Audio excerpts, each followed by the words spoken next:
Today we're here to conduct a wet end rebuild kit on a Sandpiper S1F standard duty aluminum Buna pump. We have available Sandpiper wet end rebuild kits that include diaphragms, seats, and check valves.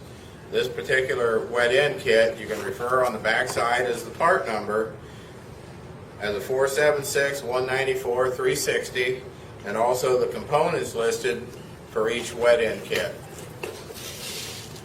We also have our service and operator's manual available with every pump purchase. You can also refer to the parts breakdown.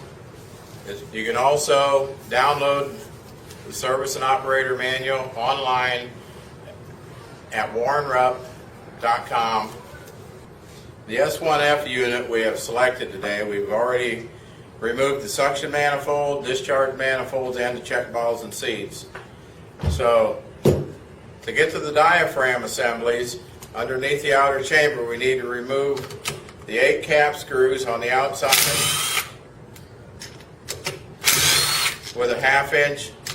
Once we remove the outer chamber, we can now loosen the one diaphragm assembly. With a 7/8 end wrench,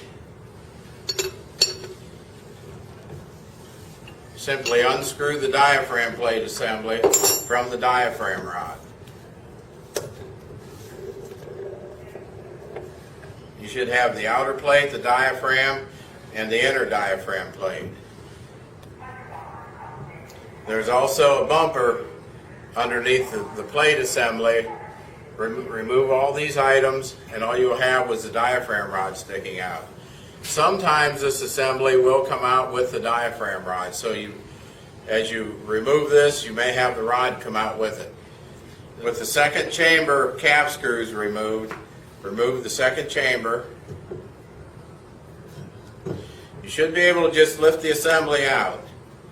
Now you have the diaphragm rod, the bumper, inner plate, diaphragm, and outer plate.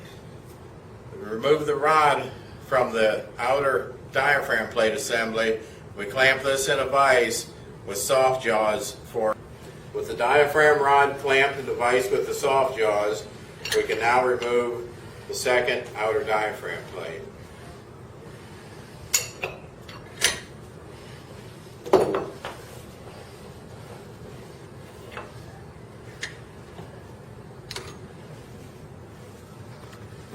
With the diaphragm assemblies removed, certain items we're going to be reusing. The outer diaphragm plates we'll reuse, the inner diaphragm plates will be reused, and the bumpers.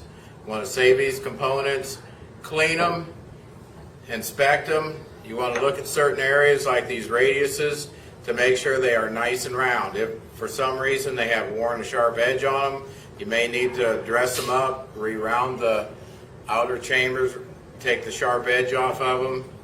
Same as the inner plates. Make sure there's a nice round edge, or they're not deflected or bent or worn in any way. Diaphragm rod, make sure it's in very good condition. Same way with the inside of the intermediate. This is the air side of the pump, how the diaphragm blows out on a discharge stroke. Make sure everything is good and clean in here. The cleaner the inside of the pump, the better the air side components are going to perform. You can also inspect the U-cup seal, make sure it's not ripped or a piece torn out of it. You can also inspect the bearings and make sure there is no wear or egg shape to them. When inspecting these components and cleaning them, just use something simple like Scotch-Brite or emery cloth to dress the edges up to maintain the radius. Also, if you note, the work surface we are currently working on is rubber. A lot of the surfaces on these components are machine surfaces, so not to scratch them, we use a soft surface, cardboard, rubber, or something when working with machine parts. With the diaphragms removed from our Sandpiper wet end repair kit, depending on the material we are using, this particular pump is Buna and rubber.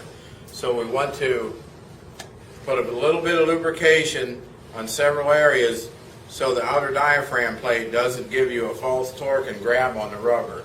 So what we do is put a little bit of lubrication on the innermost part by the stud, and then also around the outside edge. There will be a lubrication packet included with the wet end kits when purchased. So with a little bit of lubrication, and then we install the natural bulge of the diaphragm out towards the product. This is the natural bulge of the diaphragm right here. So we install the outer diaphragm plate, the inner diaphragm plate with the rolled edge in, reinstall our bumper and the diaphragm rod.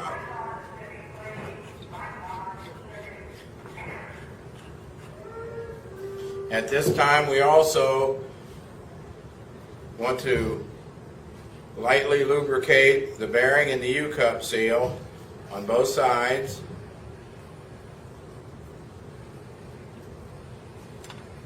And we'll go ahead and install this assembly into the intermediate. Once the one side is installed, just for alignment purposes, we reinstall a couple cap screws just to hold the diaphragm into place. We will take our second assembly, same as the first, lightly lubricate the innermost portion and the outside area. Natural bulge of the diaphragm is out towards the product. Our inner diaphragm plate, and install our second bumper on the shaft. We'll push this assembly in, make it easier to reinstall the second plate.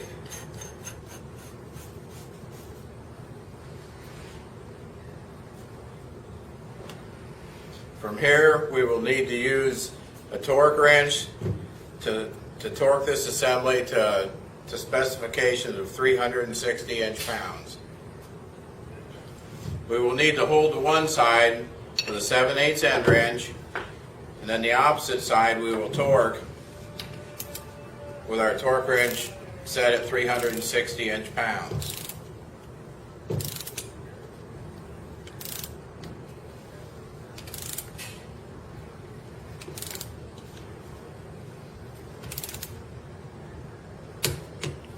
Once our torque has been met, we will then need to go to the very next bolt hole for alignment. So with this diaphragm being held with cap screws, we will then need to just go a little bit above torque to align the next set of holes, which is right there. Once this diaphragm is torqued, we will spin it around and just do the opposite on this side. Remove our cap screws.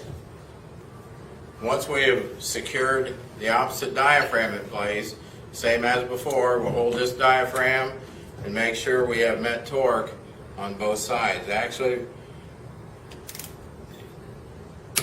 same thing. We need to realign the cap screws with the bolt hole. So once we meet torque, you never want to back off on this assembly. You always want to go to the next bolt hole. Once both diaphragms are torqued, you're now ready to reinstall the outer diaphragm chambers. With the serial number plate on top, this is the discharge of the chamber. This is the suction side. You want this part of the chamber to point up. We will go ahead and reinstall one of the outer chambers. Once we have started all the cap screws by hand, we will use a star pattern to tighten them. There is no specific torque on these cap screws. All you're doing is compressing the outer chamber to the inner chamber to get a good squeeze on the diaphragm. Once that chamber is installed, you can now invert the diaphragm, since it's on the suction side, over to the discharge stroke. Make sure your serial number plate's here, This is the discharge side of the chamber. Make sure both chambers line up with each other. Same as the first chamber, we will now do a star pattern to tighten the cap.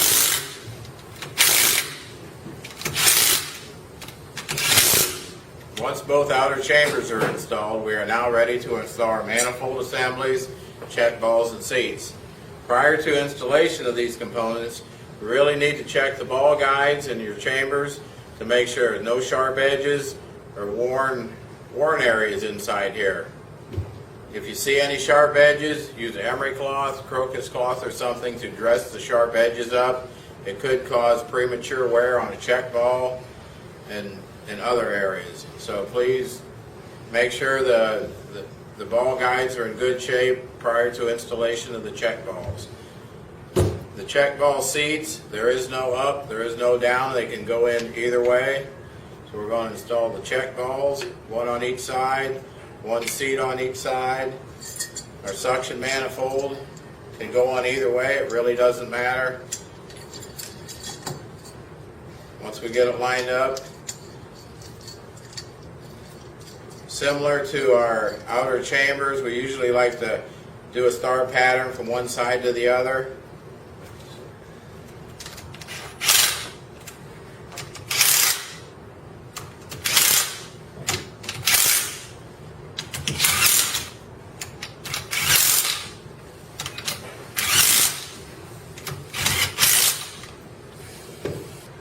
Once the suction manifold is installed, you can go through and double check them with an end wrench. Make sure they're snug. These cap screws have a lock washer to secure them into place. This does not have to be a metal to metal surface between here. There is a gap. All you're doing is compressing the two castings against that seat. So we need to go around and just simply make sure the cap screws are secured into place. There is no torque value on these particular items. All you're doing is compressing the two castings with a seat in between. As the previous side, inspect these surfaces to ensure good sealability on the seats. It doesn't matter which way they go in. Same as the suction manifold. It can go on either way. Use the star pattern. Once all the cap screws are started by hand, not to cross thread anything, then we can go through them with a star pattern and snug everything down and secure them into place with an end wrench. Once all the cap screws are snugged into place, our rebuild is complete.